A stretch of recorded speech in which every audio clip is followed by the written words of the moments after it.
బాధ్యత తీసుకున్నప్పుడు బాధ్యత నెరవేర్చాలి కదా, తమాషా అనుకోవచ్చు.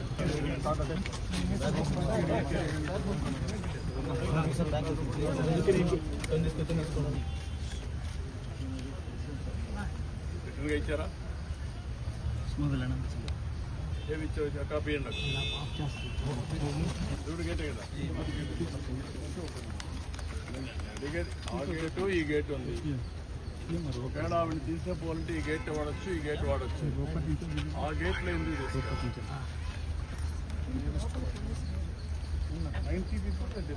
45 సంవత్సరాలుగా నేను రాజకీయాల్లో ఉన్నాను. తెలుగుదేశం పార్టీని అధికారంలో 23 సంవత్సరాలు ఉన్నాను. సమైక్య ఆంధ్రప్రదేశ్లో కానీ ఇప్పుడు కానీ. ఇప్పుడు మళ్ళా నేను సీఎంగా ఉన్నాను, లేకపోతే అపోజిషన్ లీడర్గానే ఉన్నాను. ఎప్పుడు కూడా ఇలాంటి సంప్రదాయం రాలేదు.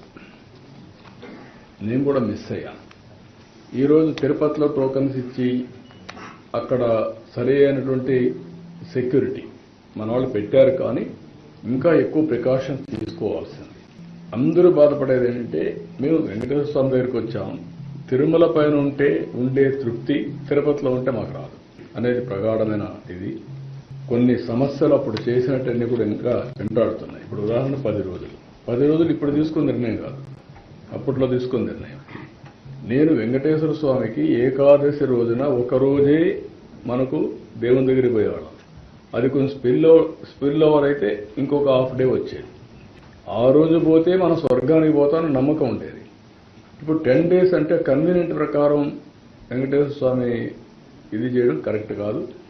అది ఆగమ పండితులు ఏం చెప్పారో నాకు తెలియదు. ఇంకా ఎక్కడన్నా రాష్ట్రాల్లో జరుగుంటే అది వేరే విషయం. కానీ వెంకటేశ్వర స్వామి వరకు ఇది యూనిక్ టెంపుల్. ఏ టెంపుల్ దీనికి కంపారిజన్ లేదు.